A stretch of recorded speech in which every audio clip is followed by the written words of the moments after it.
आप सभी को मेरा सादर प्रणाम। आज का मेरा विषय है शिक्षा और विज्ञान। शिक्षा का चरम लक्ष्य मानव जाति और समाज का हर प्रकार से विवेक सम्मत राह पर चलाना ही हुआ करता है। व्यक्ति व्यक्ति के स्तर पर शिक्षा का उद्देश्य व्यक्ति के व्यक्तित्व का हर प्रकार से संपूर्ण विकास करना ही है। यदि शिक्षा व्यक्ति एवं समाज के विकास में इनके आचरण व्यवहार एवं जीवन मूल्य में संतुलन करने का स्थिर प्रयास नहीं कर पाती तो उसे उचित एवं स्थिर शिक्षा नहीं कही जा सकती। इसी प्रकार विज्ञान का कार्य भी व्यक्ति और समाज के जीवन के विकास के नए नए आयाम प्रदान कर उसे एक सुख सुविधापूर्ण संतुलन प्रदान करना ही है।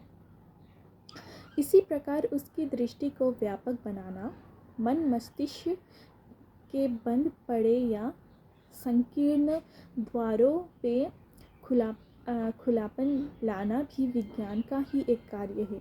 इसी तरह कहा जा सकता है कि शिक्षा हो या विज्ञान, दोनों ही सफलता स्थिरता हित साधन करने में ही है।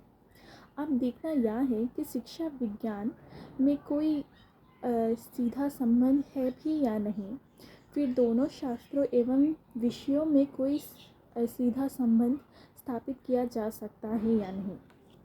इन प्रश्नों पर दो तरह से विचार करना संभव हो सकता है। एक तो इस दृष्टि से कि शिक्षा कर्म में हर स्तर पर वैज्ञानिक विषयों का समावेश किया जाना चाहिए। दूसरे शब्दों में वैज्ञानिक संबंधी विषय ही प्रमुख रूप से पढ़ाए जाने चाहिए। अन्य सभी विषय गौण या ऐच्छिक बना लिए जाएं। दूसरी विचारणीय दृष्टि यह हो सकती है कि अभी जो और जिस प्रकार की शिक्षा दी जा रही है उसे वैज्ञानिक ढंग से अपना कर दी जाए ताकि पढ़ने लिखने वालों में नवीन एवं आधुनिक दृष्टि का विकास संभव हो।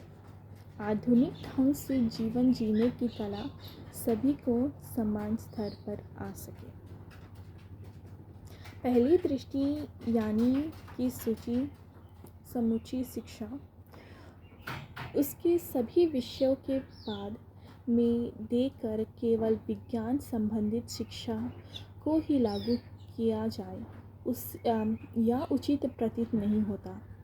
ऐसा करने में एक तो शिक्षा एकांकी होकर रह जाएगी, दूसरी उसमें संपूर्ण स्वरूप के सूक्ष्मता एवं निरसता आ जाएगी। मम बौद्धिक बनने या बना दिए जाने से शिक्षा का अपना हृदय पक्ष एवं सहृदयता का अंत हो जाएगा। फलस्वरूप पढ़ने वाले भी समग्रत हृदयहीन शुक एवं नीरस बन कर रह जाएंगे। जीवन में कोमलता, कोमल पक्षों और सहज संबंधों से पले रिश्ते नाते का महत्व समाप्त हो जाएगा। दूसरे केवल विज्ञान पढ़ एवं सीख लेने से जीवन का काम भी नहीं चल सकता। जीवन और उनके व्यवहारों को चलाने के लिए अन्य विषयों की शिक्षा एवं जानकारी उतनी ही आवश्यकता है जितनी कि वैज्ञानिक विषयों की।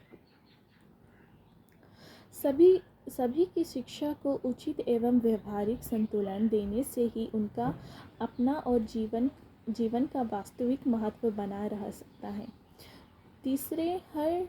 तीसरी ओर देखा जाए तो हर रुचि कोरे ज्ञान विज्ञान संबंधी विषयों को पढ़ने में ना तो हुआ ही करती है और ना संभव हो ही सकती है। शिक्षा का पढ़ने वाले की इच्छा एवं रुचियों को भी अनुसार होना चाहिए कि उचित एवं स्थिर हुआ करता है। जीवन के साथ साथ व्यक्तित्व का विकास भी तभी संभव हुआ करता है। प्रमुखतः इन तथा कई अन्य कारणों से भी शिक्षा को केवल वैज्ञानिक विषयों पर आधारित बनाना उचित प्राप्त नहीं होता है। अब दूसरी दृष्टि से विचार किया जाना चाहिए और यह विचार है कि समूची शिक्षा पद्धति एवं पढ़ाए जाने वाले विषयों को पढ़ाते समय वैज्ञानिक जीवन दृष्टि अपनाई जाए। हमारे अपने विचार से भी यह दृष्टि और धारण उचित प्रतीत होती है। आज हम जिस युग में जी रहे हैं उसमें वैज्ञानिक दृष्टि अपनाए बिना ठीक ढंग से जी पाना कतई संभव नहीं है। शिक्षा के द्वारा ही वैज्ञानिक दृष्टि एवं ढंग अपनाकर प्रत्येक विषय को पढ़ने का तात्पर्य यही हो सकता है कि उन्हें पढ़ते समय उनकी व्याख्या और विवेचना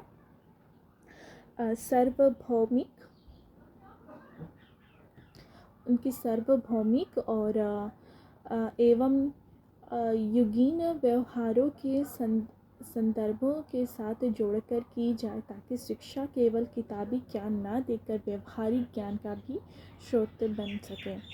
ऐसा होने पर ही एक पढ़ा लिखा व्यक्ति जीवन के जीवित संदर्भों के साथ जुड़कर जीवन की उचित दृष्टि से देख सकेगा, अन्य को भी ऐसा सब करने के लिए प्रेरित कर सकेंगे। जीवन का हित संबंध करने के लिए शिक्षा और विज्ञान दोनों हैं। यह एक बिना विवाद के तथ्य है। यह भी